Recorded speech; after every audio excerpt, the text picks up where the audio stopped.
O ministro da Economia, Paulo Guedes, reiterou que o governo não vai aumentar impostos e chamou a folha de pagamentos de exterminadora de empregos. Em audiência virtual no Congresso, nesta quarta-feira, Paulo Guedes afirmou que nem sempre quanto mais tributos, melhor para o país. Na avaliação dele, os únicos caminhos a seguir são simplificar e, no máximo, fazer substituições. Questionado por dezenas de parlamentares que estavam na sessão, o ministro da Economia ressaltou que o brasileiro não será onerado. Vamos assistir.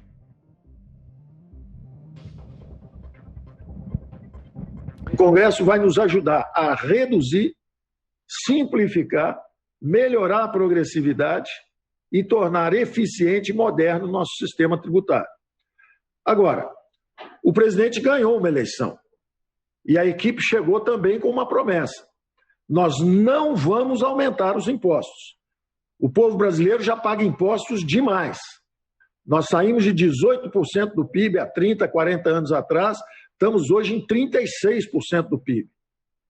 É muito acima da média dos países em desenvolvimento e não há uma contrapartida eficiente de prestação de serviço. Então, nós não vamos aumentar a carga tributária. Nós estamos num programa de simplificação e redução de impostos. A carga tributária pode ser a mesma, nós vamos substituir 10, 15, 20 impostos por um, mais 3 por um. Por exemplo, inauguramos substituindo a DORA 2, PIS/COFINS, por um. E assim seguiremos fazendo. No entanto, a ideia do governo é criar um imposto de transações financeiras para compensar a desoneração da folha de pagamentos.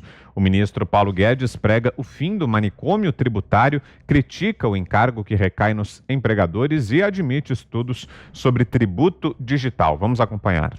Nós estamos estudando, temos falado sobre isso o tempo inteiro, e as pessoas inadequadamente, por maldade, por ignorância, falam que isso é nova CPMF, mas não tem problema, o tempo é senhor da razão. Então nós queremos uma máquina mais eficiente, mais enxuta e servindo ao povo, e não se servindo dos impostos do povo. Há também, eu quero chamar a atenção disso, um efeito cumulativo nos impostos sobre folha de salários. Na minha opinião, uma arma de destruição em massa de empregos. Paulo Guedes vem consultando os estados para saber se a proposta de IVA federal poderá abranger também as unidades da federação. A matéria encaminhada ao Congresso visa unir PIS e COFINS, cuja alíquota seria de 12%. Durante a sessão da Comissão Mista da Reforma Tributária, o relator, deputado Aguinaldo Ribeiro, também falou. Para o parlamentar do Partido Progressista da Paraíba, a carga é perversa aos empreendedores, além de trazer insegurança jurídica. Vamos acompanhar. Nós também temos um contencioso tributário extremo, né, para os estados brasileiros, onde nós temos aí um verdadeiro contencioso gigantesco, né, que traz insegurança jurídica para quem empreende e para toda a sociedade. Para o deputado Aguinaldo Ribeiro, a carga tributária brasileira é obscura e injusta. O Congresso Nacional pode unificar as propostas da reforma já em tramitação na Casa com a do governo, que prefere mudanças paulatinas. Zé Maria, queria ouvi-lo. O que achou dessa participação do ministro Paulo Guedes nessa audiência do Congresso, Zé? É previsível, mas muito importante essa participação do ministro nessa comissão mista, né, que reúne deputados e senadores que estão analisando as duas propostas de reforma tributária que estão no Congresso Nacional e a chegada das propostas do governo. Olha, todo mundo, isso é um termo antigo aí, fala nesse tal manicômio tributário. Isso porque muitas empresas gastam muito dinheiro para elaborar fórmulas de pagamento. Muito dinheiro para elaborar fórmulas de pagamento, não é só para pagar. A carga tributária no Brasil, o próprio ministro aí falando em 36% do PIB, mas há quem diga que fica em 45% do faturamento. Os setores mais, outros setores menos. É assim mesmo. E isso é insustentável. O peso da folha de pagamento é enorme.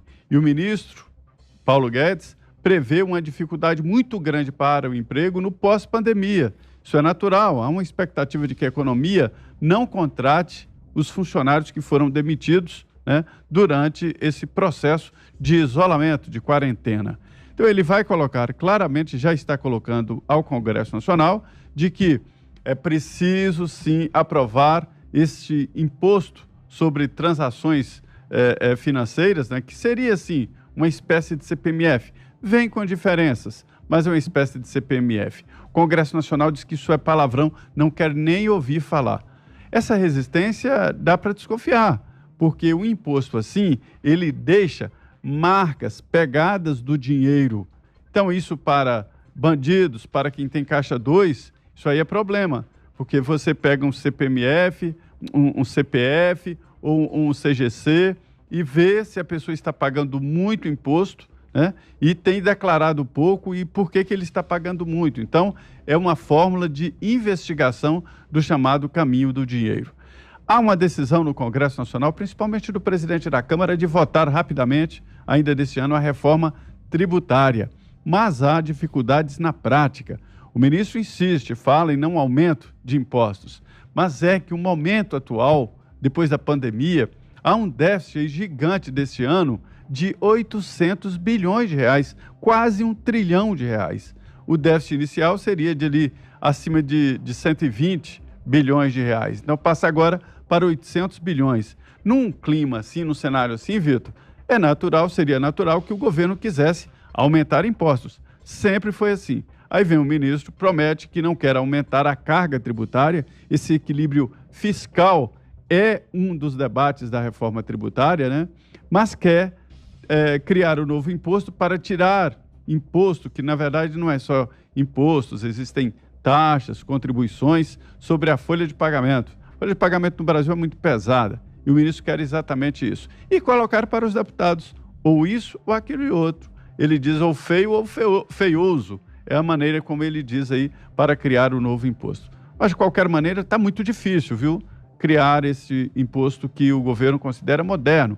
É uma linha aí que vários países estão adotando. O IVA foi muito debatido aqui e ficou velho e muitos países já estão encaminhando o imposto para esses pagamentos eletrônicos.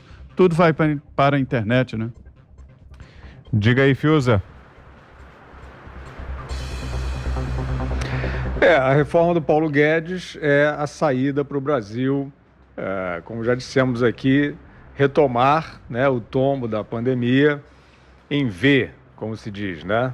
É uma queda vertiginosa e depois tem que ser uma subida radical, né? Uma subida rápida. Então, eu acho que o mais importante, Vitor, que eu vi aí, fora a questão da explicação, da reiteração do ministro, de que não haverá aumento de impostos, né? No geral, no cômputo geral, não é tão fácil de entender isso, porque são muitas mudanças. Mas eu achei o mais importante foi a convergência do ministro da Economia com o presidente da comissão especial. Acho que travou um pouquinho a conexão com o Guilherme Fiuza. Vamos lá então, Augusto. E você? O que está achando dessa discussão? Eu acho que o ministro Paulo Guedes começou a fazer o mesmo trabalho muito bem feito que ele desempenhou durante a reforma da Previdência. Quando começou a discussão sobre a reforma da Previdência, era tida essa reforma como a mais impopular de todas as mudanças necessárias ao Brasil. E, surpreendentemente, depois de alguns meses, o povo se manifestou nas ruas a favor da aprovação da reforma da Previdência, por entender que ou se fazia reforma ou a Previdência acabava. No caso do manicômio tributário, ou se faz isso agora, ou ele vai piorar. O sistema tributário brasileiro é um absurdo. Pouca gente faz, e eu confesso que descobri há pouco tempo, que o Brasil tem 19 impostos, alguns chamados de contribuições, taxas e tal, são 19 impostos. 13 federais, 3 estaduais, 3 municipais. A primeira coisa a fazer é desbastar esse cipoal de impostos. Se você apresentar na prova do Enem uma questão desse tipo, quais são os impostos do Brasil, mais 999 em 1000 não vão saber responder. Então tem que fazer isso. É preciso saber que a oposição vai jogar no quanto pior melhor e é preciso ter esse trabalho cansativo, exaustivo, mas absolutamente fundamental, que é explicar ao povo brasileiro a partir dessa premissa aí muito importante, né, a carga tributária não vai subir, é preciso reorganizar esse sistema para que o Brasil se torne um país viável. Porque eu confesso que para ser empresário no Brasil, olha, precisa de uma paciência aí que eu não teria.